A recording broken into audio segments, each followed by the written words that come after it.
I think we're in kind of a new world order now, and people realize, and plus people are just really loving to drive electric. And the data does show that once you enter that market, even if it's with a plug-in hybrid electric, which I have, you don't go back so much. You don't go back to a gas car. You stay electric. So, welcome to Home Green Homes podcast. I am Izumi Tanaka, a green home advisor and a green realtor. Here I invite a variety of experts in the world of green homes and have conversations about how we can all live in healthy, resilient, and efficient homes. My guests provide insight in a wide range of topics, from designing, building, and living in green homes, purchasing or financing green homes and improvements, to how we can live to reduce the negative environmental impact from the way we live. My goal is to inspire and inform you about how we can make a difference in our own lives and our environment. Hi everyone, this is Izumi Tanaka with Home Green Homes podcast. Today I have a friend and a colleague. I'm so excited to have my friend Zan on my podcast. She's a communication specialist with ZDS Communications and one of the co-founders of Plug-in America and a co-founder for National Drive Electric Week. And we're going to talk to her about the EVs. I'm so excited. So Dan, thank you so much for coming here. So we're going to dive right in. Maybe you can tell me a little bit about what Plug-in America is doing, or National Drive Electric Week is doing. So Plug-in America is the grassroots voice of the EV driver. And really I don't work for them anymore, but their most publicly prominent event each year is National Drive Electric Week. It's coming up in September. And what we learned 20 years ago, that nothing so much convinces someone to abandon their gas car and get into an EV as actually driving it. And I still remember the first time, as you probably do, the first time I did, and it was a rush from my head to my toes about this thing that is a killing machine doesn't have a tailpipe, and I felt like this significant contribution. This wasn't like recycling a piece of plastic or something. This was amazing. And auto exhaust is the number one contributor to greenhouse gases in the U.S. and I think in the world. So, I mean, this is why we drive electric. So anyway, Drive Electric Week takes place, is put on largely by volunteers across the country, ride and drive events or panels, or just a chance to chat with EV owners. And last year we had, I think, 250 events in the US and Mexico, Canada, and New Zealand. Wow.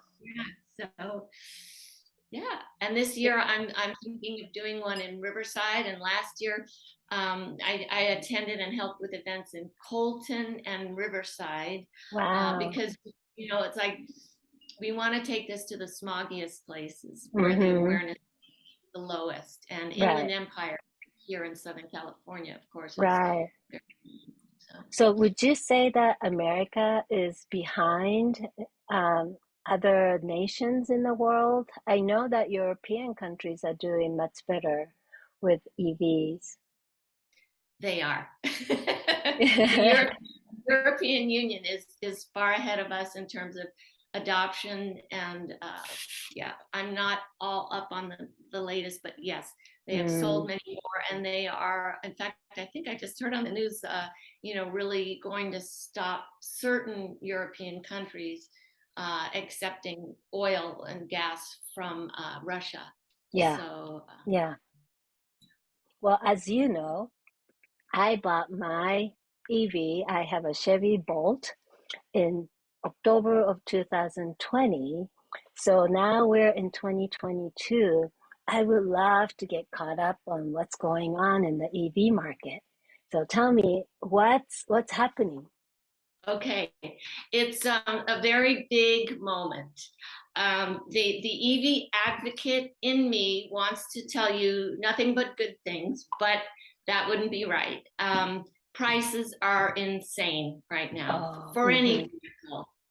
And there's very serious reasons for that. It's a perfect storm of, we've got supply chain issues that are still plaguing all of us, in crazy inflation, a war overseas, and extremely high demand and low inventory at the moment. So prices, I'm just going to say it's not a great time to buy a car or rent a car. But, there's dealer markups and things like that.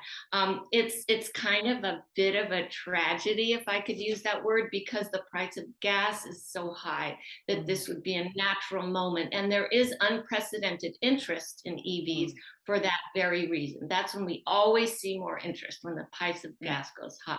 So we're kind of missing that moment. But I will say that all the infrastructure in the broadest sense is in motion for an explosion of EVs. There are currently 80 models on the market, and if 80. I just heard this yesterday, and if you'll give me a moment to put that in context. So we got our first EV in 2002, so I got you beat by a few years. And at that point, there was only one that you could purchase, one model, that was the Toyota RAV4. And then things started to ramp up in late 2010, when the Nissan Leaf came out and the Chevy Volt plug-in hybrid, right? So, so to put that in context, and of course, when I got my car, they were crushing. Most of the major automakers were crushing cars. So in less than a generation, we've gone from crushing to an explosion. And the other part of sort of that foundation is that billions of dollars are being poured into not only vehicle factory retooling, but battery manufacturing. Okay. So then not only are we going to have these materials and vehicles produced domestically, but as I said, the actual materials that go in them, hopefully to sort of avoid these extreme supply chain problems. And also 30 countries have vowed to end the sale of gasoline cars around 2030 or 2035. Wow. And at least a dozen vehicle manufacturers have made the same vow. So, and I'm hoping and I'm thinking that people won't have the same sort of amnesia when the gas prices go down again. That's what usually happens. They go back to the big gas cars. But, I think we're in kind of a new world order now, and people realize, and plus people are just really loving to drive electric. And the data does show that once you enter that market, even if it's with a plug-in hybrid electric, which I have, you don't go back so much. You don't go back to a gas car. You stay electric. So, yeah. so that was a long answer. No, thank you so much. Yeah, because when I was on the market in 2020, there were plenty. I think there were probably about a dozen or so in my price range. Now I wasn't looking at Tesla. I wasn't looking at some of the higher ticketed model like Audi. So within the price range I was looking at, there were several available. But now you're saying 80 models out there, and what are the range that they give you? Like my car gives me it's supposed to give me 250, but I can comfortably know that I can drive for a little bit over 200. Right. Yeah. Well, let's start with the least expensive car on the market right now, and that's right. That's the Nissan Leaf, which goes for I wrote it down, but it's in the 20s. Okay. Again, everything is inflated, but that has a range of 150, right? Okay. So of course, the more you pay, the longer range typically. Then what was I going to say? There's one fact also that by the end of the year, the average range is supposed to be about 300 miles. So Wow. yeah, and this is happening as the cost of batteries are coming down. So again, once things cool off, prices should be very good. But of course, you could spend as much as you want.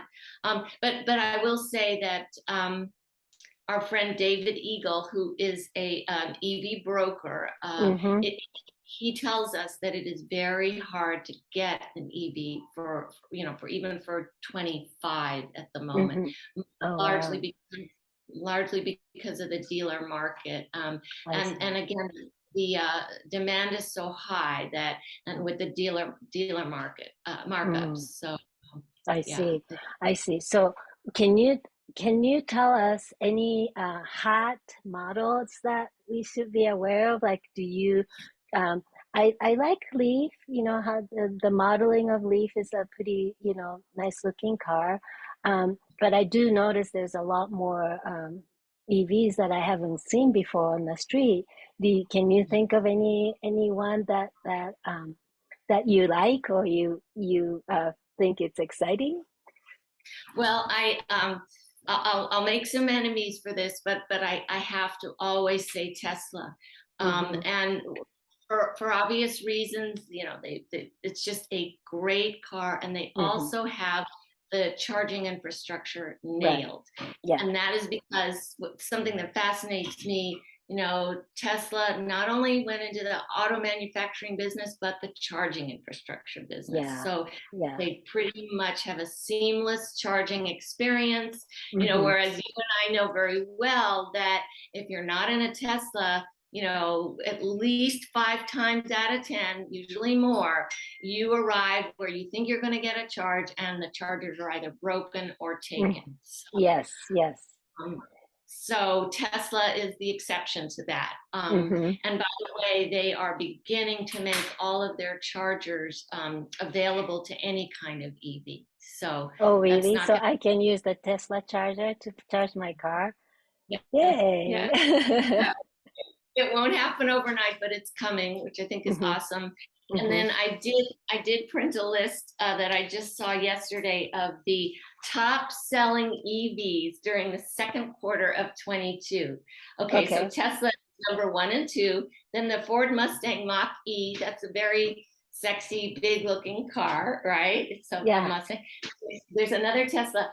Hyundai is doing really well. The Ioniq, that's an interesting looking kind of a hatchback. Have friends who love their Kia. And then comes the Chevy Bolt, which you have, another Tesla, then an Audi, and then, believe it or not, the Rivian truck. Oh my God, that's great. Yeah. The one vehicle that excites a lot of us more than anything is the Ford F-150 Lightning EV. Okay, because the Ford suite of F-150s has for decades been the most popular car in the US. Sells more than anyone. And of course, what we're looking for, right, is mass adoption. Not just to the 40-year-old white male tech guys who are working in Silicon Valley. And they were the first adopters. There were us women involved, but but trucks, the more people buy trucks. So that's what we've got. And it's gotten these sensational reviews. I mean, it's very, it spells mainstream, So I think they're probably impossible to find right now because they've been so popular. But a lot of people are talking about game changing with that. And also they will eventually have full bidirectionality, meaning they can put power into the grid, something that you would be aware of.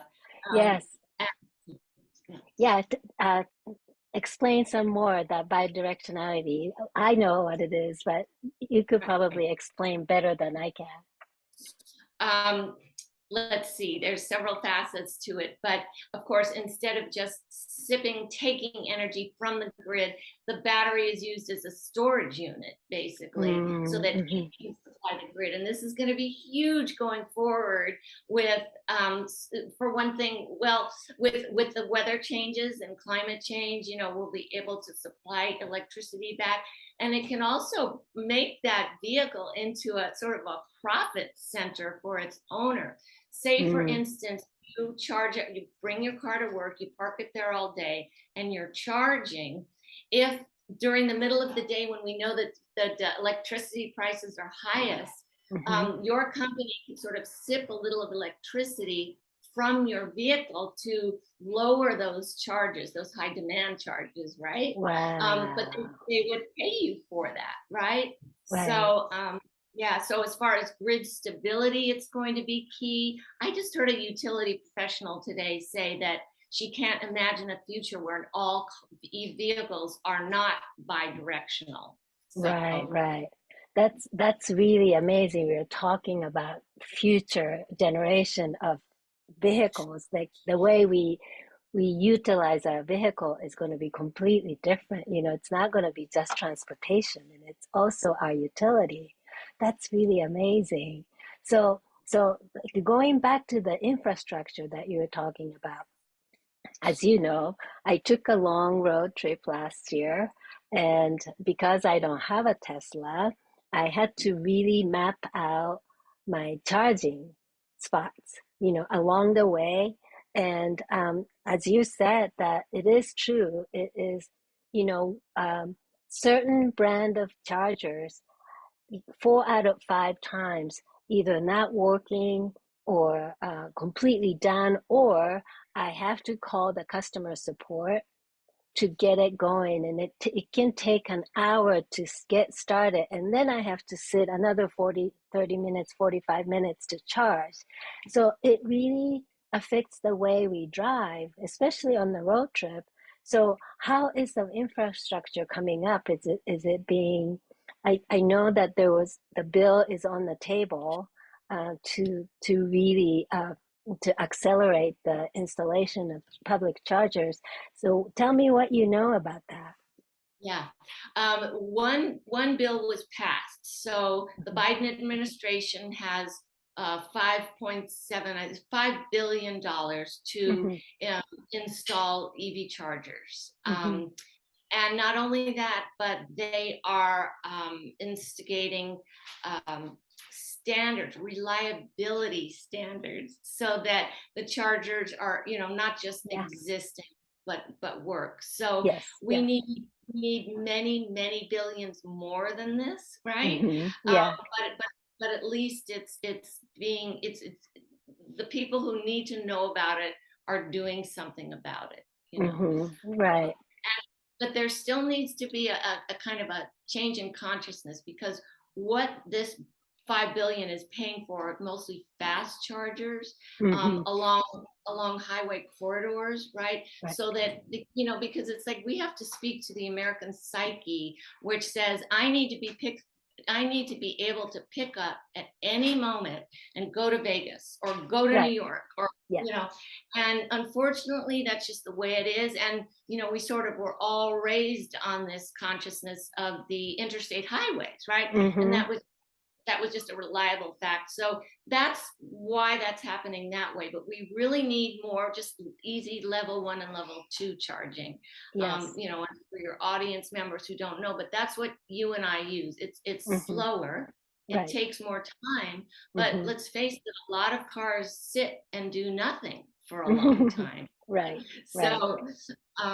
So I think we're going to be seeing more of that, and more workplace charging or hmm airport charging, right? hmm hmm Yeah.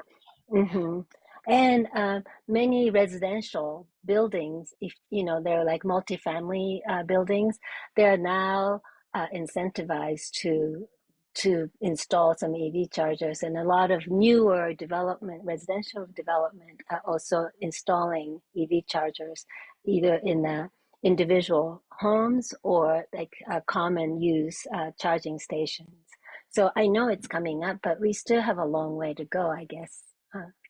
do. You know how I thought of an analogy? The main sort of lifestyle change I had to make when I got my first car was just more planning, right? Hmm. Because there's a gas station on every corner, you never have to be conscious when you're driving. You Right. just Yeah. go where you want. Yeah. And as EV drivers, we have to do more planning. But that's how you maintain a healthy diet, okay? Yeah. If Yeah.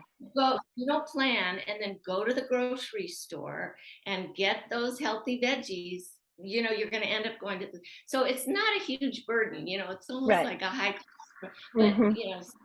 so and another really important factor, of course, is bringing e-mobility to disadvantaged communities, right? Exactly. Hmm. Yeah, and so there we're looking at ride sharing, car rentals, even the robo taxi kind of thing, which is a bit controversial, but Hmm. that's happening too. So Hmm. Hmm. Well, it's a rapidly developing world, the whole EV, so it's quite fascinating to watch. So now, when I mine, bought my Chevy 2 years ago, there was still a lot of incentives. I had a rebate from California Clean Energy. I also had a rebate from Southern California Edison. Both of them, I think they were $2,000 each, like cash rebate.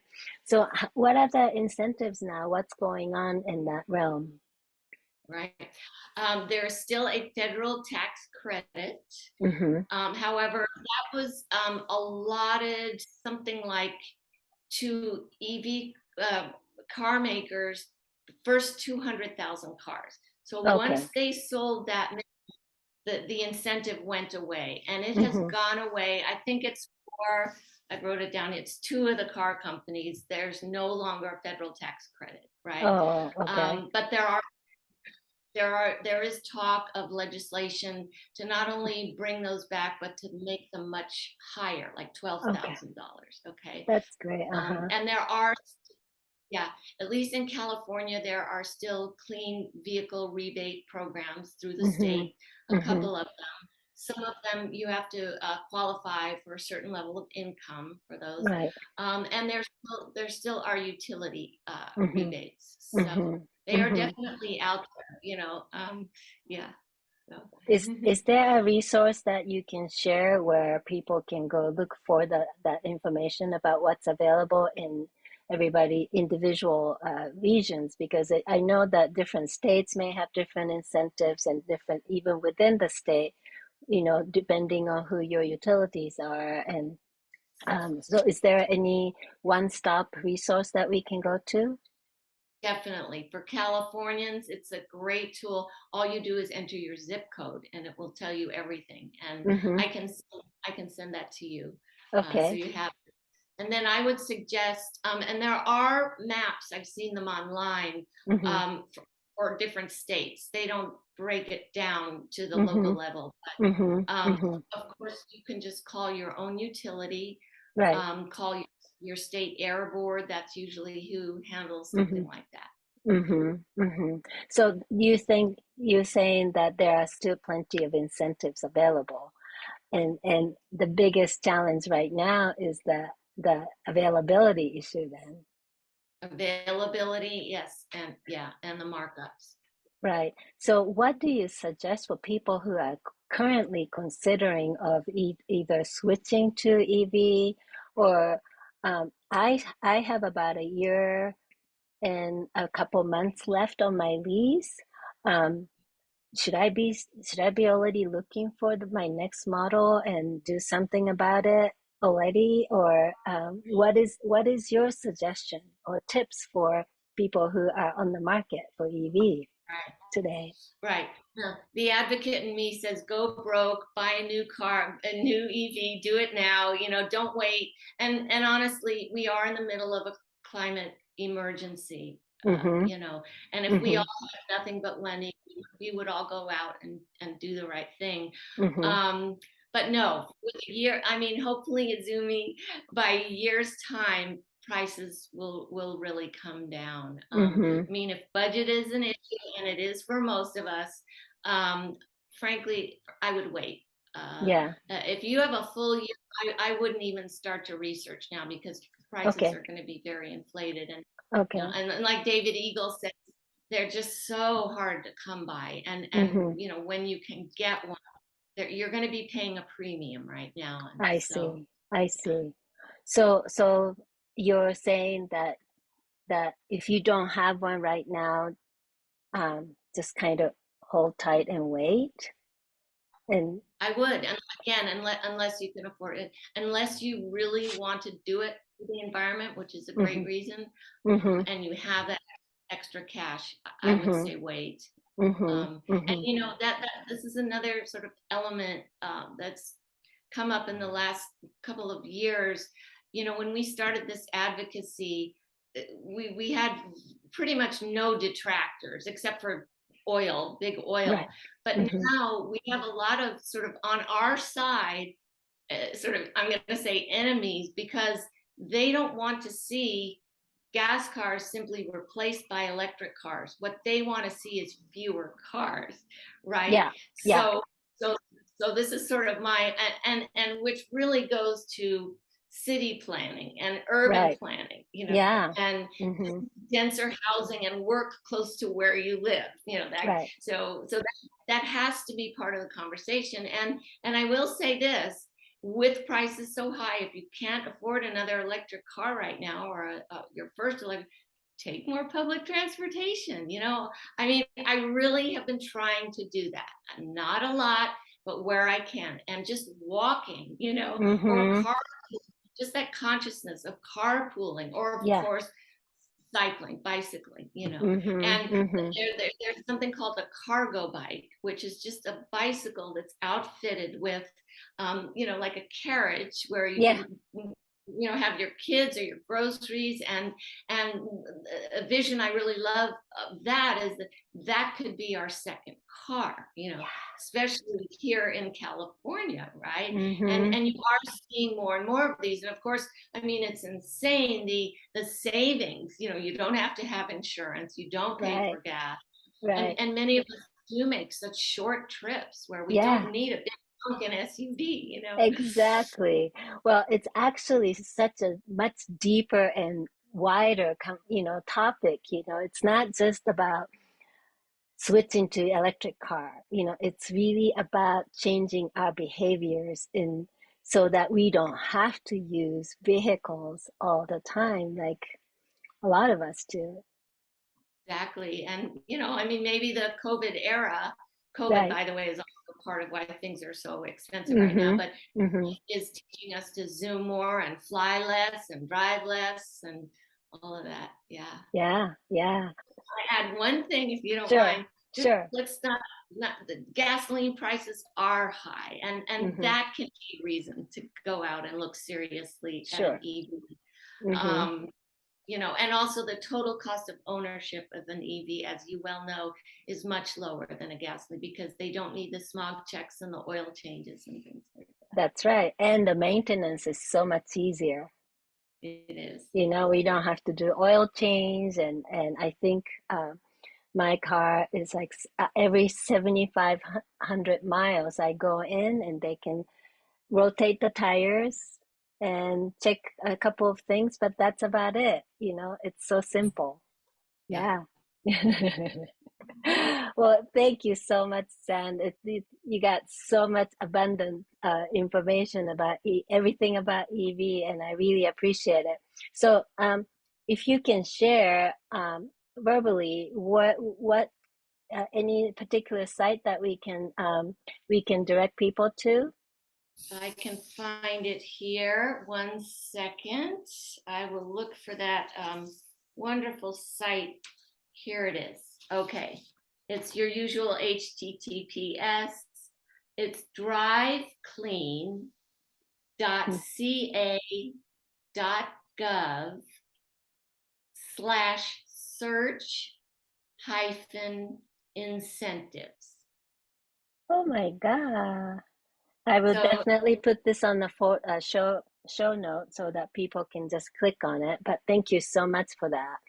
And by the way, that those incentives, that website is for both vehicles and chargers. Oh, So, great. Okay. so Well, yes, they've been very well, progressive.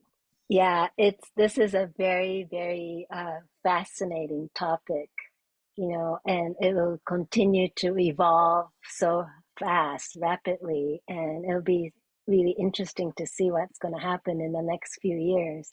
And I would love to have you back and give us a little more of a insight. And so Sounds great. And sometime, thank you so much for giving a platform to this really critical solution to climate yeah, change. yeah. Thank you so much, Zan. Well, this was Izumi Tanaka with Home Green Homes, and until next episode, thank you so much.